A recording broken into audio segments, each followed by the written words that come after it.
Trustees for Florida Gateway College. We are so glad to have you all with us here this evening. And tonight we're very privileged to, of course, have our national championship football team. And with our board attorney, we were looking out and I was thinking, I would not want to go against these young ladies. Not at all. You all look great. You look wonderful. So glad to have you. And as a part of that team is our student government president, Zamari Granado. And we are going to ask Zamaria if she would please to come forward and lead us all in the Pledge of Allegiance. Madam President, if you would. Just be disoriented, wrong side. Allegiance to the flag of the United States of America and to the republic for which it stands, one nation, under God, indivisible, with liberty and justice for all. Now, so that we can allow these young ladies to get back to hitting the books, which I know you just can't wait to get back to homework, we're going to ask President Barrett if he would to speak to their presence tonight and talk about how proud we are of them. Well, we know how proud we are of all of you, but I just want to introduce who came to us, 19 months ago, Coach Hufty, Yes, sir. and said he wanted to build a flag football team here at FGC. And we took a leap of faith. He took a leap of faith in us. He had been so experienced at the high school level, wanted to bring collegiate flag football to the state of Florida and the NJCAA, and we were very proud to have him on board. He took a leap with us, and we took a leap with him, and look at what we have. 20 wonderful student athletes, many of them were on our championship team. So I want to turn this program over to Coach Hufty. Yes, sir. Well, thank you all for having us today. I appreciate the opportunity to be here in front of you guys. Real quick, I want to start by introducing our players. I'm going to allow them to stand up. They'll say their name, where they're from, and what position they play. Amaya, you want to start? Yes, sir. Good afternoon, everyone. My name is Amaya Redrick. I'm from Jacksonville, Florida, and I play right receiver. I'm Jasmine Homer-Dow from Jacksonville, Florida, and I'm running back. Hi, it's nice to meet y'all. I'm Ashley Smith, and I play QB. And I'm from Jacksonville, Florida. Hi, I am Lucy Gongwer. I'm from Case, Florida, and I play center. Hi, I'm Angelina Jenkins, and I'm from Christopher, Florida. How you guys doing today? My name is Mackenzie Fillion, and I play wide receiver and safety. Good afternoon. My name is Destiny Rocky. I'm from Tampa, Florida, and I play wide receiver and linebacker. How y'all doing? My name is Claudia Taylor, and I play running back and linebacker. Good afternoon. I'm Michaela Maddox from Jacksonville, Florida. I play quarterback. Good afternoon. I'm Ainsley from Savannah, Georgia. I play wide receiver. I'm Zamaria Granado. I'm from Branford, Florida, and I play rusher. My name is Ashley Dickerson. I'm from Hayes, Florida, and I play wide receiver. Defensive back. Good afternoon. I'm from Perry. I'm from Lake City, Florida. I play wide receiver and DB. Hello, my name is Daria Long, and I'm from Orlando, Florida. I play wide receiver. My name is Michaela Brown. I'm from Miami, Florida, and I play wide receiver and linebacker. Hello, I'm Anita Haiti. I'm from Fort Pierce, Florida. I play wide receiver and Good afternoon. I'm Shamir Shahi. I'm from Tallahassee, Florida, and I play wide receiver and corner. Hello, my name is Alexandra Harris. I'm from Miami, Florida also, and I play wide receiver. Good afternoon. My name is Shamisha Harris. I'm from Jacksonville, Florida. I'm a wide receiver and safety.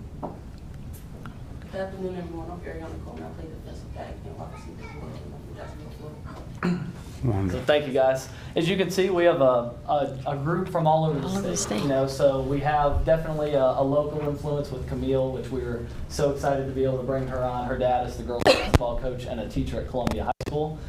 But then we've got kids from all over North Florida, even as far as Miami this year. So for us and for you guys to have afforded us here at Florida Gateway the opportunity to give all of these kids and the ones that will come after them the opportunity to compete in a sport that they love at what is right now the highest level that there is, and hopefully putting together a program that makes Florida Gateway and this community proud is something that we don't take for granted, that we stress and preach every day. And that's something that not only on the field, but also what we do in the classroom. We know that that's a big part of everything. It's the most important part in this program. We seek to have 100% graduation rate of all of our players. It's the #1 thing that we preach. And then through building better people, special things like that happen. You know, and that is always our ultimate goal on the field.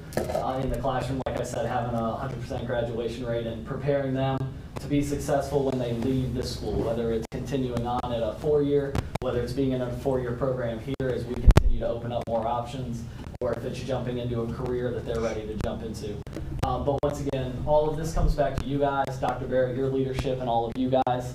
I've heard much about you guys, but being able to put a face to the name is always nice. I hope you guys know that you guys are always welcome out there with us right up the street at the Old Boys Club.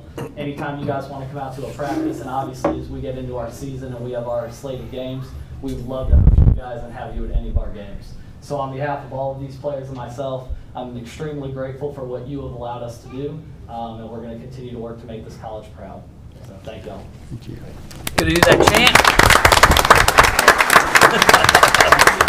Yeah, let's do the chant. Dr. Barrett asked, we have a chant that we want to do at the start of every game, so we are going to do that for you. Mackenzie? All right, ready, guys? Yeah. Everybody says this. When they get done with this, then. What we here to do? Hunt! What we here to do? Hunt! What we here to do? Hunt! Who's let's hunt? And if you all get together so we can get a picture, we kind of get together. If the girls in the front row sit and the folks in the back row stand, we can get everybody in one shot. Dr. That Barrett, looks you going to good make to us me. do the chant before you And if score? you guys, Yeah, for board member, you got to do that. and if you folks in the back want to be in the picture, you can sit there, you can scoot to the side. That's up to you. I guess they don't want to move. We got one on move. All right, girls. Let's try it one more time. I got a question. Is it football round or square? We can do one more thing, and that's up to the president and the board. We can get a picture of those guys behind you. So you can get a picture with the board. If they scoot together, you guys can stand in between, and we'll get a picture of you You want to do it? with the folks that make Why don't we this just- possible, just- the Guys, taxpayers. we'll just line up behind them. It'd be our privilege to get a picture with you, ladies. I couldn't resist that chant. Yeah, great. Hunt. They're saying, what do we do? Hunt. Because they're wolves. Wolves, that's why. Great job. Right. Oh, man, good to see you. Great. Gosh, I knew you were busy. Come on in. Come on in. I drive to Sarasota when I leave Come on here. in. Thank you for everything. Phenomenal job. So the board members have to get closer together as they cut the share. All right. There we go.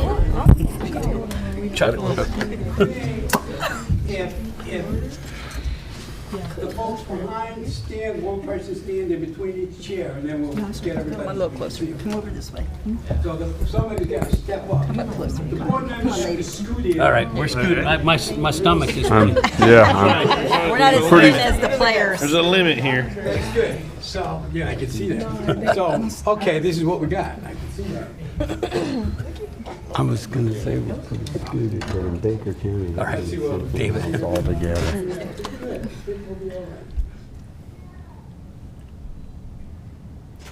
Hold on.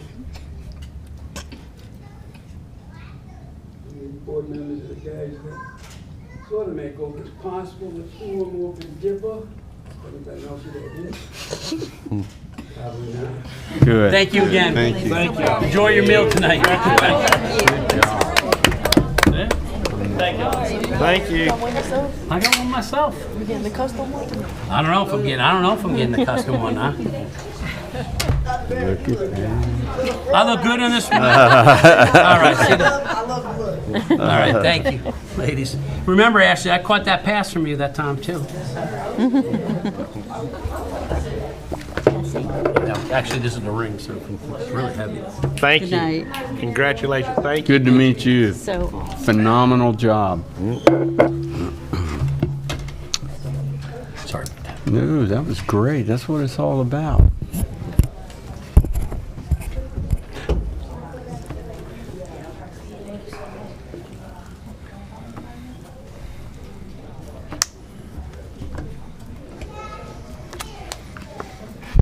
Okay. Well, that was wonderful. Thank you so much, President, for lining that up for us. We appreciate it. Thank you. Item number 3, audience of any citizen. The FGC Board of Trustees will hear any citizen who wishes to address our board on a one-time basis pertaining to a relevant topic. If we desire to hear more about that topic, it'll be scheduled for a future meeting. Each speaker's limited 3 minutes, and time dedicated to that topic will not exceed 20 minutes. On our speaker sheet, we have Mr. Stu Loker from the Columbia County Observer. Mr. Loker, the time is yours.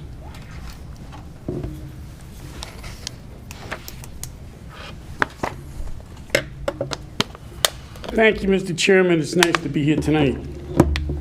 And just to bring up some old business, I was just wondering if this board is working on getting the minutes put on the board website in one spot so people could find them easily.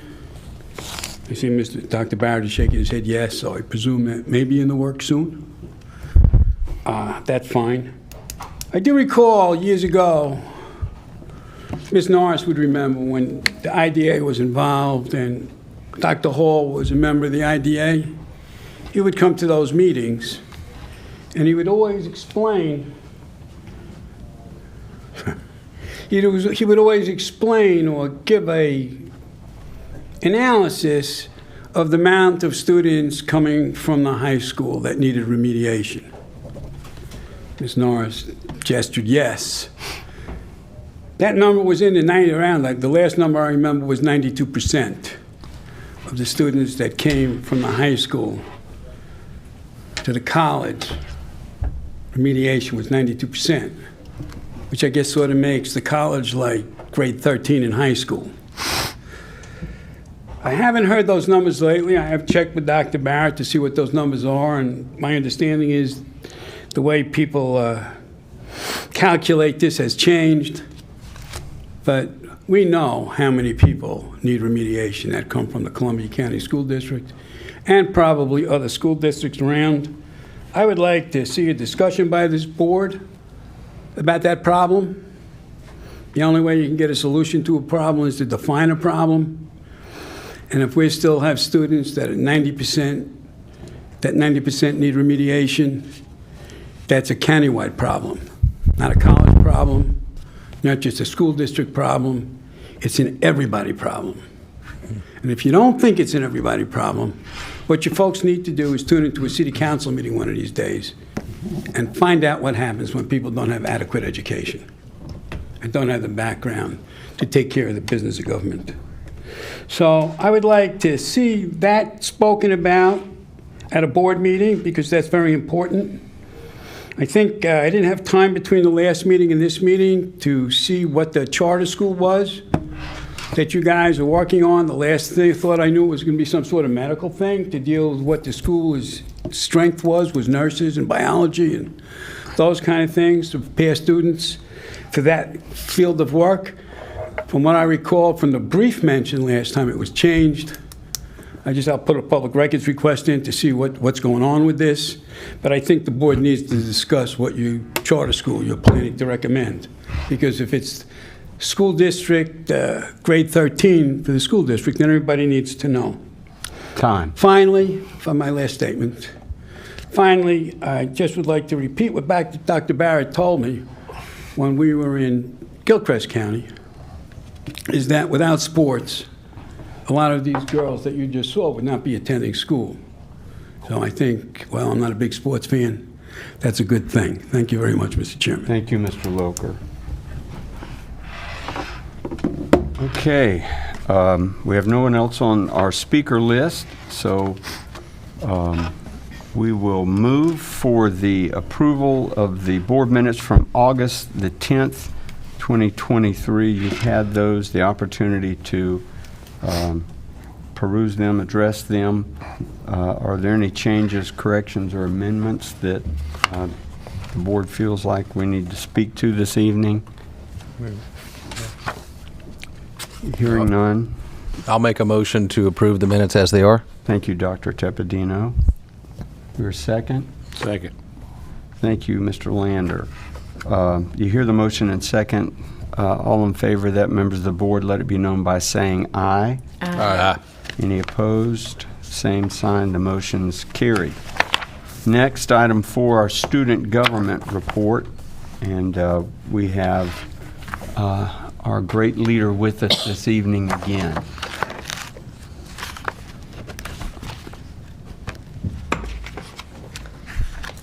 Good afternoon. SGA has had a busy semester so far. We hosted Welcome Back Week the first week of school, and it was well received by the students. We hosted the Student Employee Picnic on September 6th, where students and employees competed in minute-to-win-it games and played Family Feud. To get the Family Feud answers, we surveyed the students during Welcome Week. We had our first SGA meeting this week, and we will have our first state SGA meeting this Friday. Are there any questions? That's concise. Thank you, Zamari. We appreciate it. Thank you so much. Are you going to the state meeting yourself? It's going to be over a Zoom call, so I will be there. Okay, good. All righty. We are on item number 6, presentation of our consent agenda. And the items on our consent agenda are routine business, state directives, and/or compliance items. They've all been reviewed by our board attorney, and they've been available to the board for its examination. We've had the appropriate documents listed in our board packet, and we can request any topic be removed from the consent agenda to be discussed further. We'll note typographical errors, and they'll be corrected in the minutes. Is there any item in the consent agenda that any board member would like to have removed and considered separately? I'd like to note that I'm going to abstain from the personnel agenda, and so I don't know if we need to pull that out separately so I can abstain and then I can vote for everything else. I'll do it however you prefer. We will, for matters of decorum, let's pull that item out, Okay. if you would. So,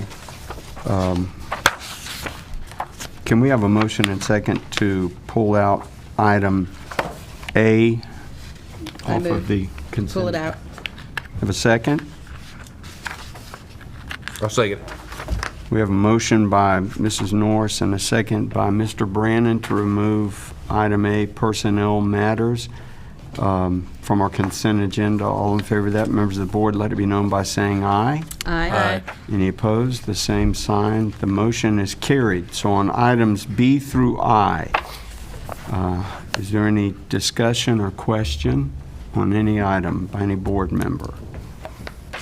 As always, I want to thank our wonderful directors and support staff that helped me during the course of the month after I received this to answer questions. Thank you all so much. I appreciate it.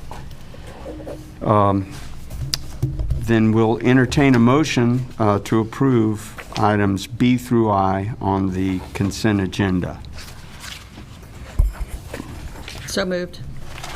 Mrs. Norris moves to approve items B through I. Do we have a second? Second. Mrs. Allen seconds. Any discussion? All in favor of that motion, let it be known by saying aye. Aye. Any opposed? The same sign. The motion's carried. Now we will return to personnel matters, which we'll consider separately. That's Roman numeral 6, letter A. Is there any question or discussion on that item? Yeah, I have a question. This is for the board. That's why she abstained against the law. Abstained on the record. She can. I don't think she has to. I think she can fill out the form afterwards, but She will. She'll fill out the form afterwards. You can request the form. So, are there any other questions or discussions?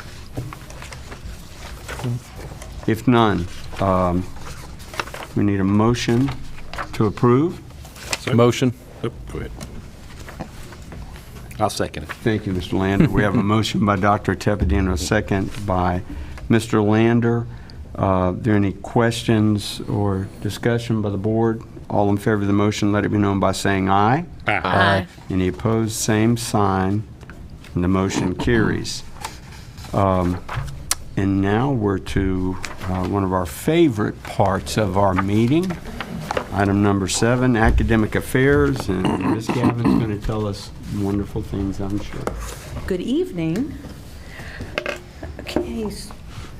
Our new automotive cohort that just started in the fall actually has 15 students enrolled, which is a 50% increase in enrollment, and 5 of which are actually female students. So a third of that cohort are non-traditional students in that program. Also, Mazda City of Orange Park donated a 2014 Mazda 2, and we just took possession of that through the foundation, and it's in really good shape, so the students can practice their skills on this new car. 100% of our paramedic students from the most recent cohort have passed their state boards. All of them have positions already in the paramedic field. And for CDL, our full-time and part-time instructors recently passed the state requirements to become certified examiners for the Florida Highway Safety and Motor Vehicles. This allows us to eventually actually bring CDL testing to Olustee. So outside entities can come and get tested through us. HVAC has its highest enrollment yet. It's in program history with 42 students. And that's busting at the seams at this point. And some good news, our former cosmetology graduate, Scarlett O'Hara, yes, that is her name, was promoted to be a global cosmetology coordinator for Walt Disney. And so actually she will coordinate cosmetology skills or services to Walt Disney movies as well as the theme parks. And actually, she's one of the youngest that have ever been promoted to that position, so we're very proud of her. Study abroad, plans have been finalized for a trip to Harlexton in summer 2024, with some differences to the excursions from our participant feedback. We have 3 upcoming informational sessions in September, on September 19th, September 27th, and October 2nd, where students can learn more about the program. Applications are going to be due on October 16th, and Michael Baker and Lisa Coe, who are actually the chaperones. Same thing. Right? They are discussing the 2025 program, and they're reviewing possibilities for France or Spain. And they will be presenting their experience with the study abroad program to the board next board meeting. And speaking of study abroad, Lance Bass and Brandon McIntyre, our director over e-learning, they have built a podcast studio in Building 20, their studio area, and the setup allows us to audio and video record podcasts with up to 4 participants. And our first podcast will start getting recorded next week, and it will focus on the study abroad program, where Brandon will interview the 2 faculty members as well as a student from the last program. It will be available to services like Apple Music and Spotify and Audible, so those frequently used podcast services. The AS in Fire Science was approved by the Educational Affairs Committee yesterday. We look forward to submitting the proposed degree program for your consideration at our next board meeting. This is the final step we need to start the development of the bachelor's degree in Public Safety Administration, where graduates from EMS, criminal justice, and fire will be able to articulate into this BS degree. And speaking of bachelor's degrees, our bachelor's degree in business administration, the notice of intent was submitted yesterday to the state, which is a required step for the approval process.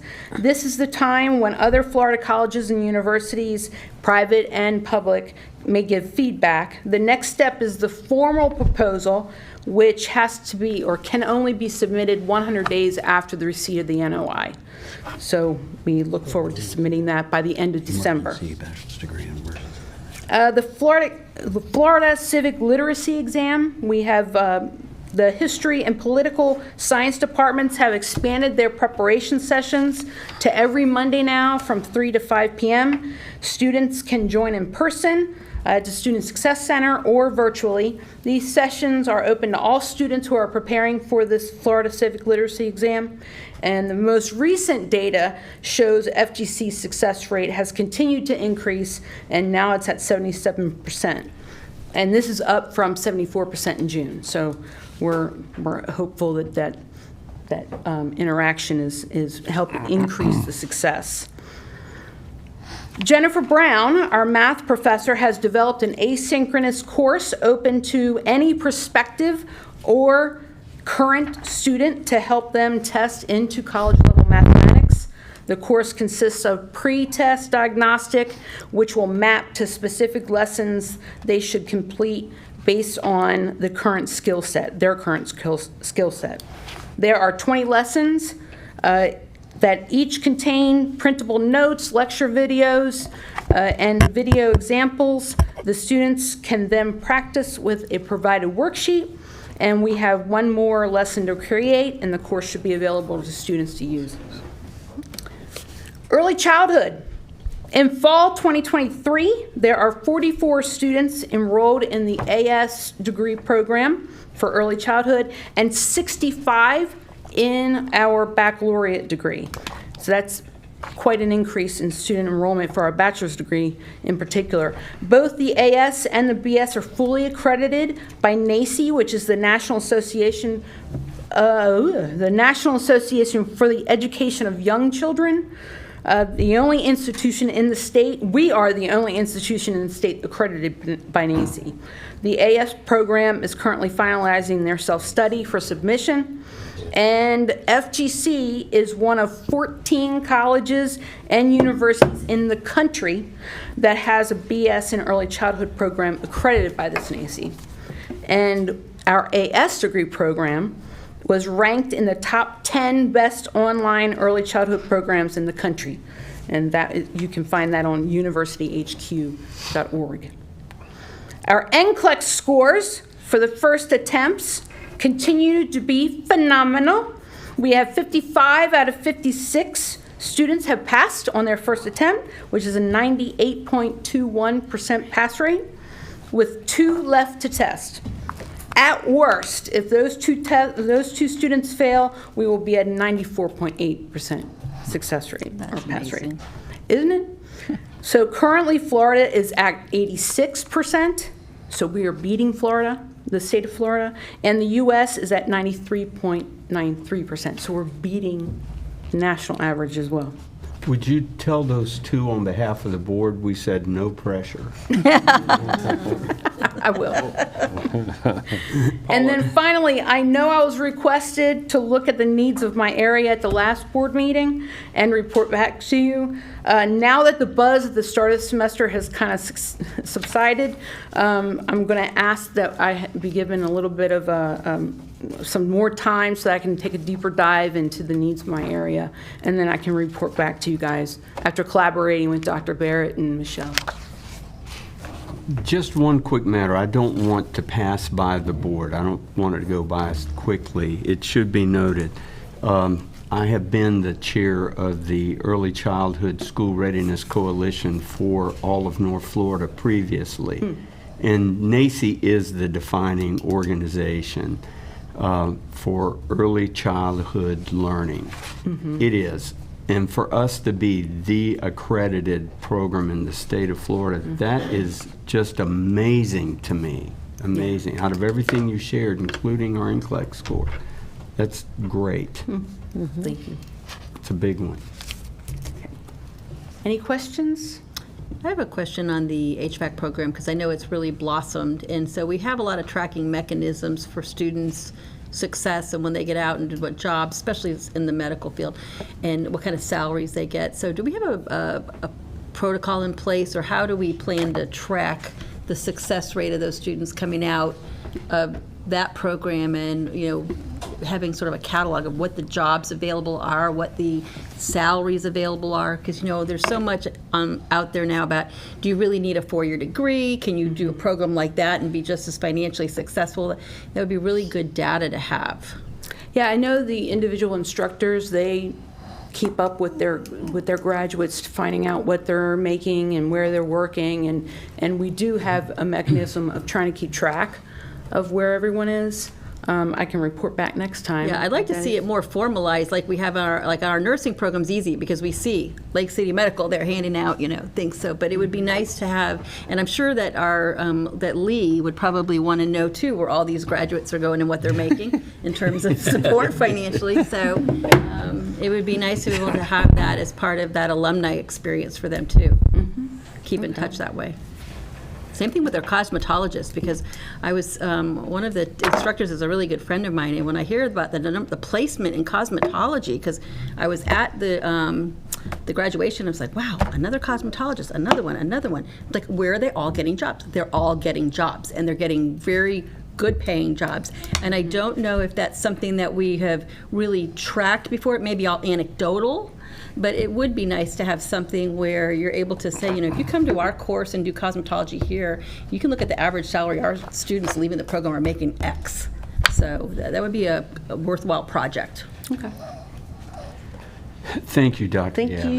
you. Great report. Student Affairs and Public Information, Mr. Cardenas.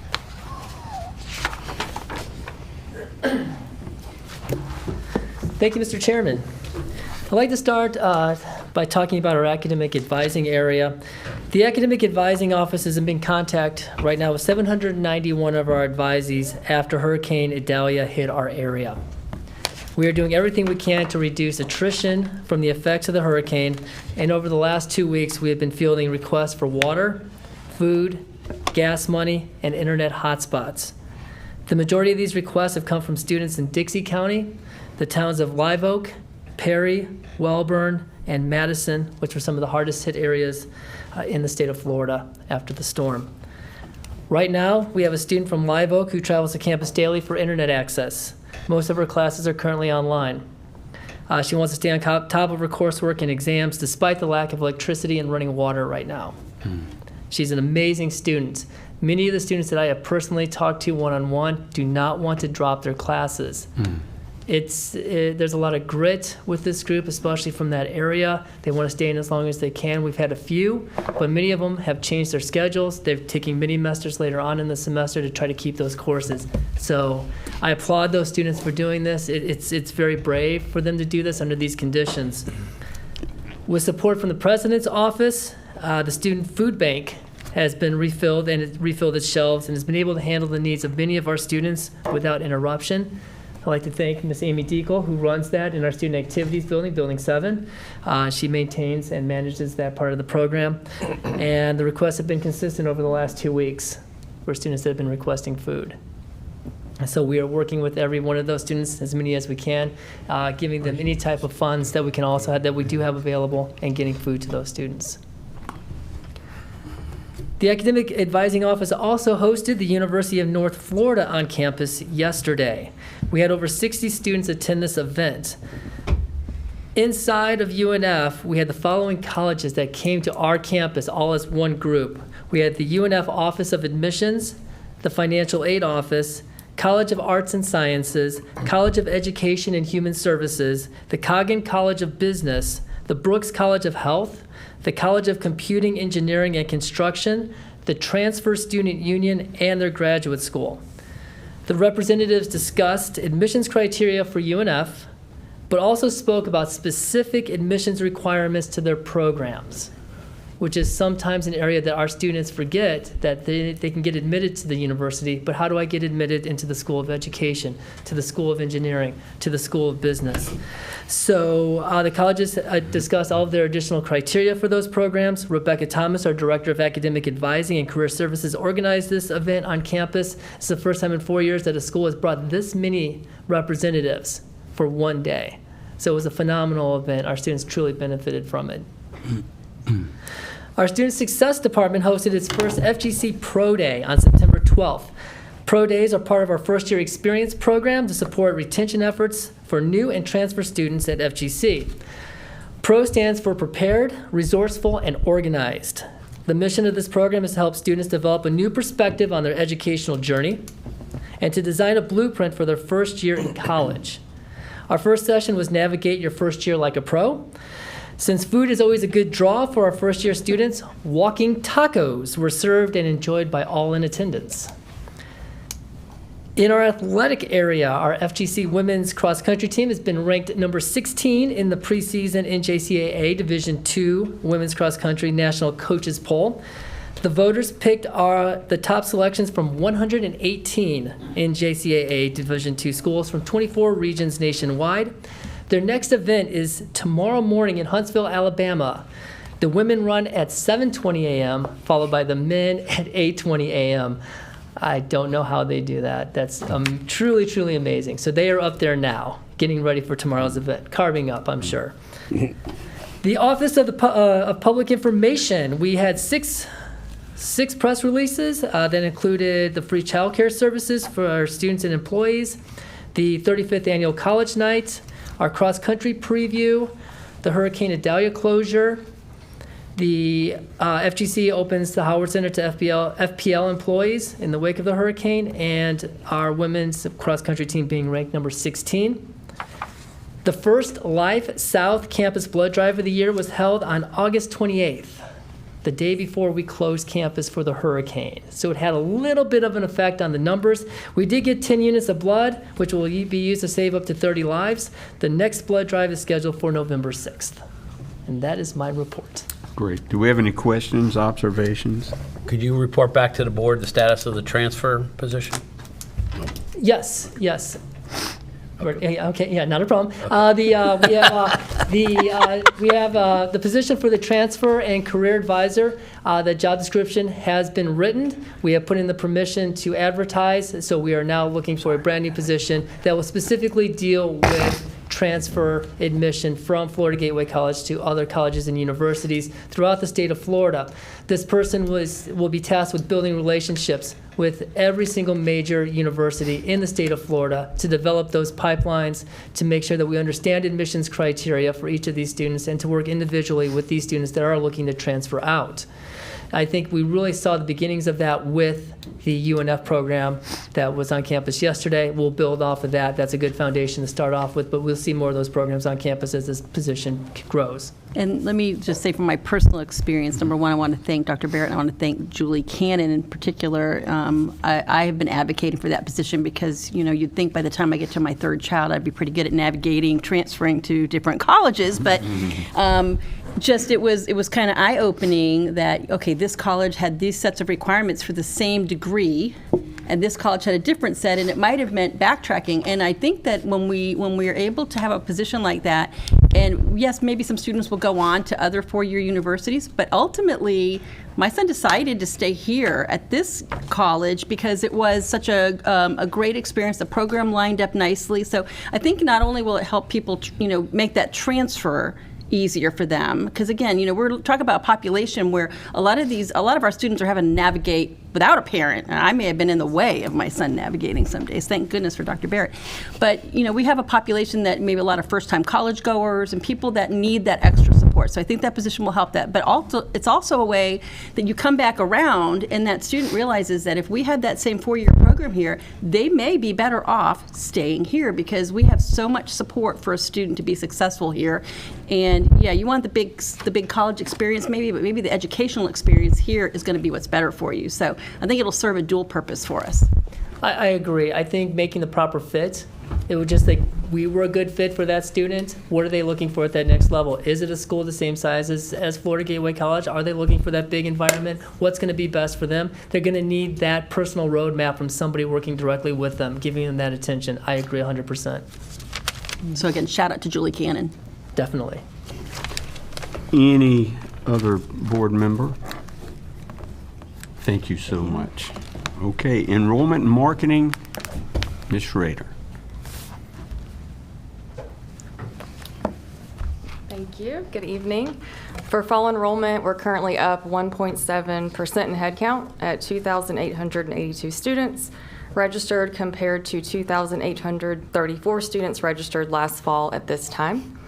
We're up 5.9% in credit hours with 26,499 credits registered compared to 25,030 credits last fall. Our financial aid office has awarded almost $84,000 in open door grant, and that's the state funding that we receive for the short-term high-demand CTE programs. And we anticipate awarding the remainder of our fall allotment for the CDL class that will begin soon. As part of the Board of Trustees Scholarship Awards, students are assigned a faculty or staff mentor that helps them throughout their journey at FGC. And today we held our Meet Your Mentor Ice Cream Social for our incoming BOT students to connect with their mentor. They played a trivia game, had a raffle drawing, so it was a great event for them. We are gearing up to offer advising sessions to all of our dual enrollment students during the fall. Our dual enrollment team, led by Julie Cannon, will be going in September to Dixie High School, Columbia High School, and Belmont Academy. In those sessions, they're going to help students plan for the spring semester, make sure they're on track here, as well as taking courses they need at the next level. It's very important. So throughout October and November, we will be at all the schools doing those advising sessions for dual enrollment. We're continuing with dual enrollment awareness by offering our dual enrollment information sessions on campus on October 3rd and 5th. We're inviting any high school student or future high school student and their family to come and hear a presentation, engage in Q&A, and then be able to sign up to take the placement test in our test center to see how they're doing. We're going to offer remediation to any of those that don't meet the test scores in our Student Success Center. And then Dr. Gavin mentioned the remedial math course. When that's available, they'll be able to use that for free to help them. In our audiovisual area, led by Lance Bass, we have made quite a few upgrades in recent months, of course, in the boardroom here with the audio and the video resolution. But also want to mention some other improvements across campus. We've added new projectors and screens to our large events like graduation, nursing pinning, foundation luncheon. We've added new cameras in the Howard Center to allow for better production capabilities and live streaming of the athletic events. We'll have more angles, closer shots, that kind of thing. At the softball fields, the PA system has been installed. We have some audio work and camera installation that needs to be done to be able to live stream the softball games. And then also, as Paula mentioned, we've worked to establish the podcast studio, and the first podcast will be the Study Abroad. And I know some instructors have also reached out, and they just want to use it to add course content for their students. We held College Night on August 24th. This is where the community was invited to come out and meet with college reps across the state and outside the state. We had 40 schools participate, 20 of our programs represented, and we had about 200 individuals that attended. Great. Are there any questions or observations? The increase in head count, credit hours increase almost 6%, 5.9 if I heard that correctly. Correct. That is just wonderful. Wonderful. I know every... It's everybody. It is, yeah. Yes. Mm-hmm. Phenomenal job by all of you. And I know that every state college is not experiencing that right now. Right. And we are so thankful for all of your effort and work. Thank you so much. And did I hear right, Dr. Gavin, the remedial math course that you described to us is going to be free? Yes. Mm-hmm. And open to really anyone. Whenever you were discussing that, I was hoping with every fiber of my being that it would be, and I just didn't want to be disappointed, so I didn't ask the question. He had to confirm with you. So thank you so much. He's a doctor, I get it. No. I just want to make sure it's the same one. I'm glad we're communicating, yeah. What I was hoping. Thank you so much for letting us know that. Okay. Bringing me a little relief. Thank you. All right, thank you. Thank you so much. And our business services report by Mrs. Holloway. Good evening. I have a few items to request approval on tonight. Budget amendment number 2, college request approval of budget amendment number 2 to the current restricted fund for the fiscal year 23-24. This amendment recognizes revised award authorizations and new grants received in the 23-24 fiscal year. You hear the request of our Executive Director for Business Services. Do we have a motion to approve that? I'll move to approve budget amendment number 2. We have a second? Second. You hear the motion and second. Is there any question or discussion on approving budget amendment number 2? If there is none, all in favor of that motion and second, let it be known by saying aye. Aye. Any opposed, same sign. The motion's carried. Thank you. Next, I have budget amendment number 2 for the capital outlay plan for the unexpended plant fund budget 7. We are requesting approval of Fund 7 budget amendment number 2, which has been revised so the report reflects actual revenue, revised budgeted expenditures, actual expenses, and updated projects through August 22nd, 2023. You hear and read the request under C. Do we have a motion to approve? I'll make a motion. Thank you, Dr. Tepedino makes the motion. Second? Second. Mrs. Norris seconds the motion. Do we have any discussion on the motion? If not, all in favor of that, members of the board, let it be known by saying aye. Aye. Any opposed? The same sign. The motion is carried. Thank you. Next, we have the college request board approval of the 22-23. This is for last year, the year-end Florida College System Carry Forward Spending Plan pursuant to Florida Statute 1013.841. You see item D there, and you hear as it's been shared with us. Do we have a motion to approve that request on the carry forward spending plan? So moved. Thank you, Mrs. Norris. Do you have a second? Second. Second by Mr. Lander. Is there any discussion or question about that motion? If not, members of the board, let it be known by saying aye. Aye. Any opposed, same sign. The motion is carried. Thank you. The next item is a revised item. It is our Florida College System Capital Improvement Plan and legislative budget request. We revised the item. Actually, we added $1.4 million to the request, and the state is the one kind of that nudged us to do that. So we're grateful for that.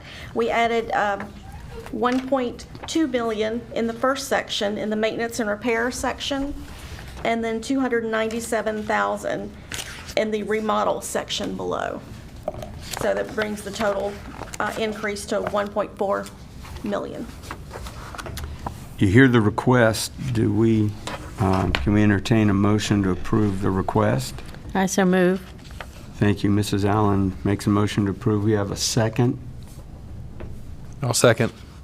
Thank you, Dr. Tepedino. Is there any question or discussion on the motion and second before the board? If not, all in favor of the motion, let it be known by saying aye. Aye. Any opposed? The same sign. The motion is passed. Thank you. Are there any questions? I have an observation that I want to make about you and your staff and our operations audit that we just completed.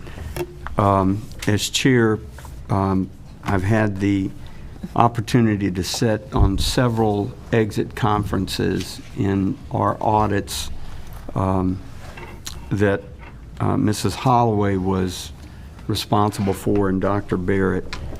And I, in the position that I hold with our school district, I continuously go through audits, and I just finished an operations audit myself.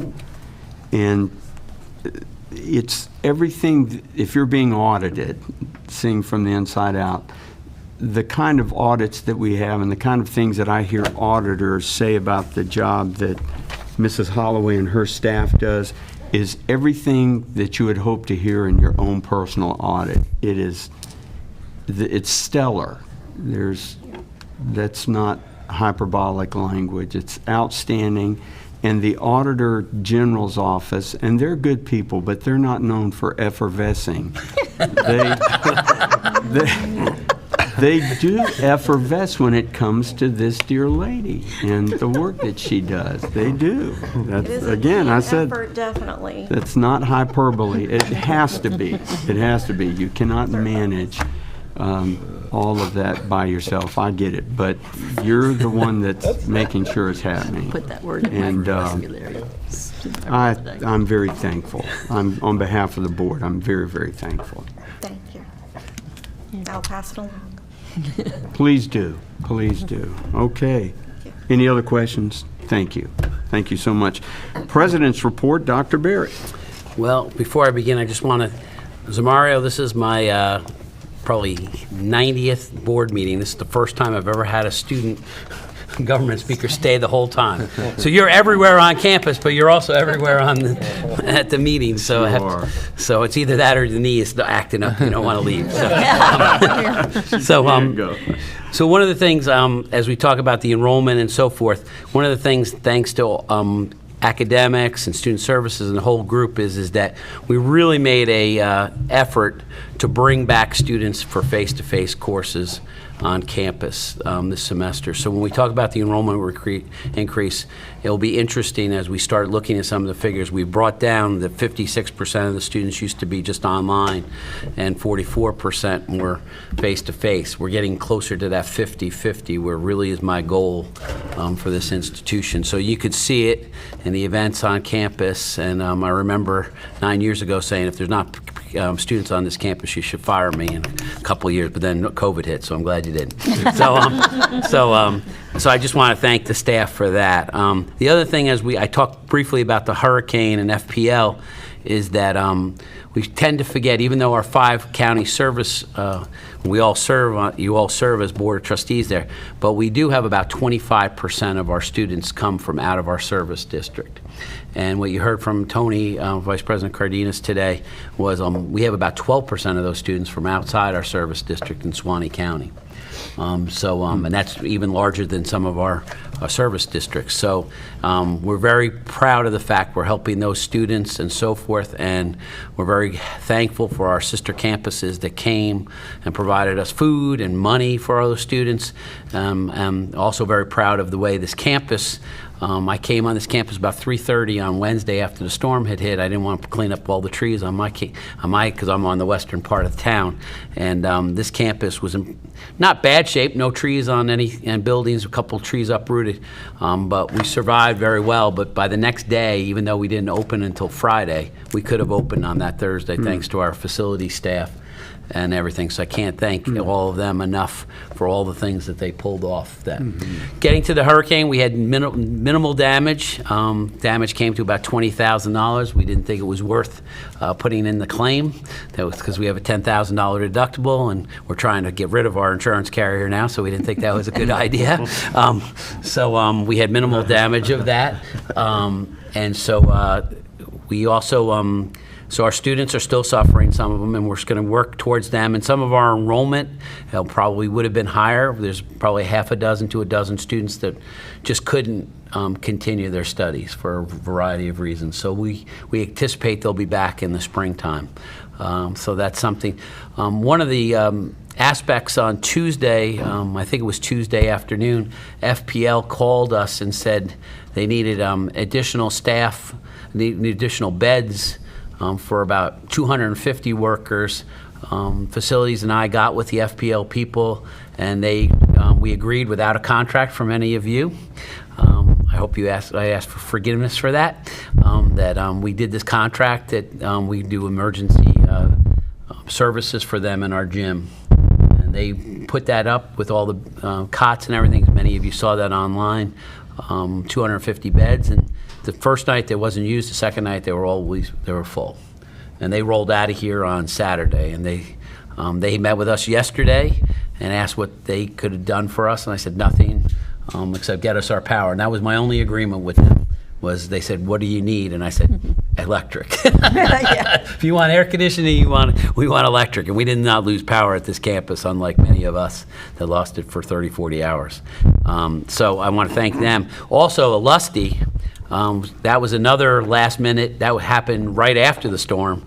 A lusty, because remember that pad that we have, a 350 to 750 square foot pad, we had over 140 trucks there, and as we talked yesterday, if they needed again, they said they could probably fit 300 trucks on that, with gas and oil, and they brought everything in with them, and it was well worth the college, and it was a good partnership and good for our community. So I want to thank the staff for pulling that off so quickly.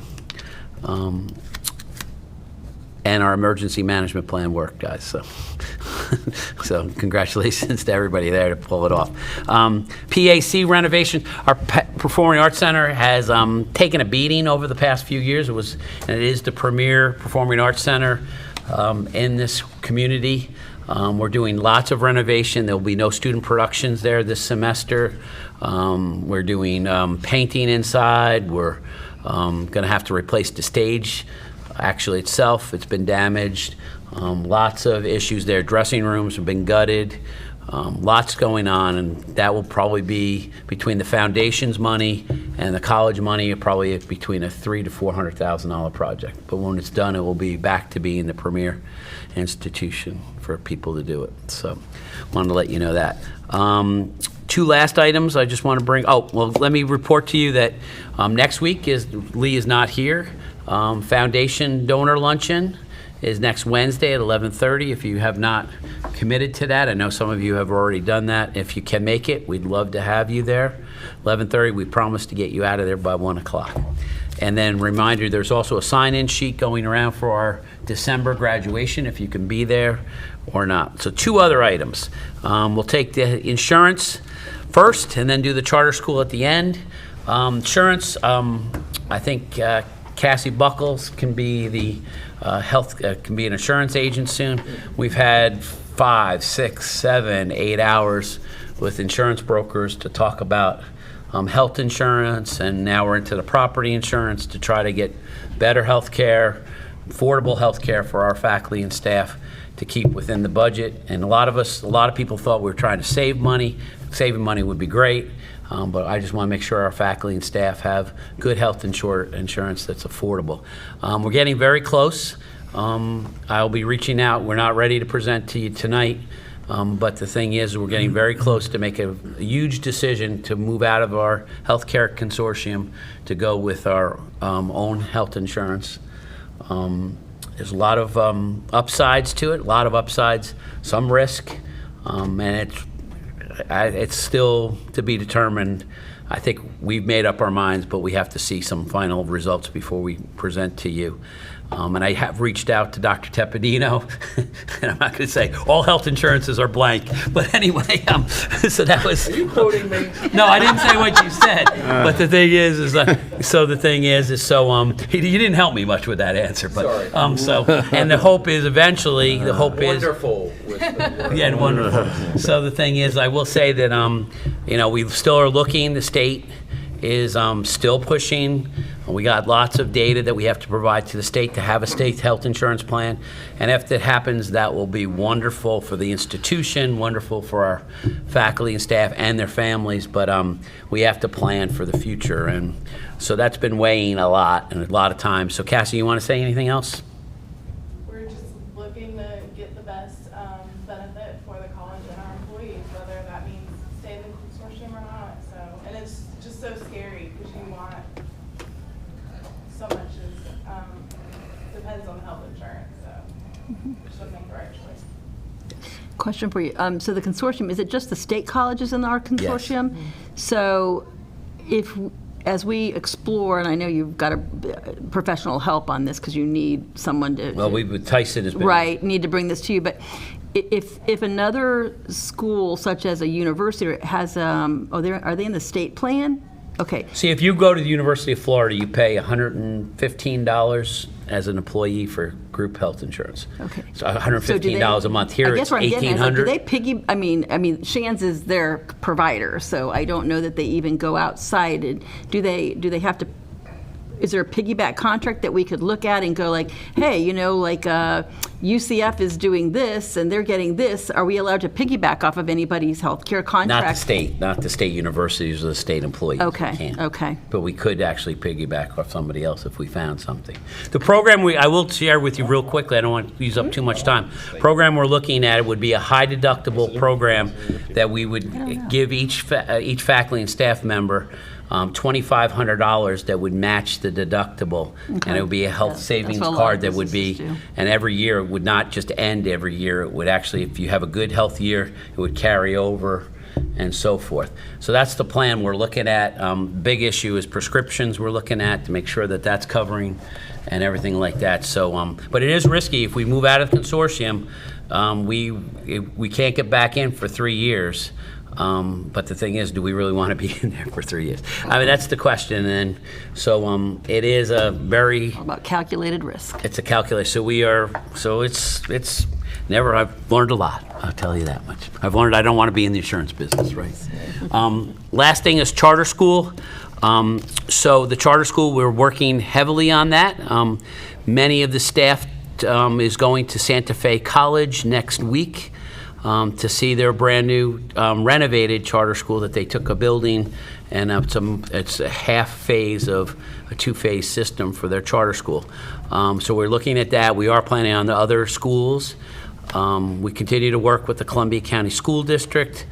On top of that, we started our legislative ask process this afternoon about asking for potentially a building for our charter school. As we look at the woods over there, that's where it would be, in part of that 5-acre spot over there. So we started that process. And remember, I just want to go over one more time, this charter school is very unique. It will be a traditional high school, and we've actually come up with the name of Florida, with your approval down the road, it will be called the Florida Gateway Collegiate Academy. And the issue would be is that the right name? Did I come up with the right name? Yeah. Okay, I just wanted you guys looked at me kind of strange. So, the final thing will be is that as we look at this, the 9th and 10th grade will be traditional high school courses, the traditional units of high school, and then the 11th and 12th will push those students from that high school into this campus for CTE courses, health science courses, welding courses, automotive, all the array of CTE courses that we'd have. So the limited space would be strictly over there for a 9th and 10th grade with a cafeteria with the ability to push all those students out. And those few students that couldn't do it, we would move to a virtual school situation. And so we anticipate it would be a maximum of 75 students starting in 9th grade. And we would look at it starting in 2026 with the opening of the school. We could open it sooner, but once again, we would have to have trailers, we'd have to have, and I think it would be best to do this thing right for this community, and would only be for Columbia County schools, of Columbia County. So that's my report. Question for you. Sure. I apologize if you covered this last meeting and I missed it, but so, for example, a student going in 9th and 10th grade, they think that they want to study this particular curriculum in the 10th and then the 11th and 12th grade, which was part of the requirement of going to that charter school. What if they're in the 10th grade and they say, well, I really don't want to be in, I've decided I want to be a doctor instead. What happens to that student? That's where the challenge is going to be, and that's why career exploration in those early 8th and 9th, they really have to kind of early on make some type of commitment for the technologies, because we could quickly turn into a collegiate school for just dual enrollment for college courses. And we've made a commitment that that's not our intent. I will tell you that when we talk about this, we figure 10% will end up being that way. But I'm more worried about the 10% or out of that group that may not be college ready to even take on some of our CTE. There's lots of work to be done on this, and we're in a new world, all of us, as we talk about a K through 12 world compared to a higher Collecting that education. data on those CTE programs and the types of jobs and salaries that people would be coming into is certainly going to be critical so that you can get students who are committed to that. And I will tell you, some of the staff here tonight will already tell you we've had probably 3 or 4 dozen calls are you starting it in the fall of next year? No. I mean, it's a huge, huge demand in this county to try to do that because of the lack of CTE programs at the high school and so forth. So once again, remember, Suzanne, you weren't here in last meeting, I don't think. So in November, the consultant will be presenting to you the entire plan that we have. Right now, my questions. So, any other questions? Thank you. Good. Thank you so much. We appreciate your report, President. Any topics for future meetings, like Charter High School? If you'd get with the President, we'd be happy to sponsor those for any board member. All of us are always free to inspect the warrant register, and our next meeting date will be on October the 12th here in our boardroom at 5 p.m. And if there's nothing else, we'll entertain a motion to adjourn. So moved. Second. Thank you. Thank you so much. You want to take her in my golf cart, you can. You sure? Okay, I just wondered. I was just making sure. Thank you for being here, Zamari.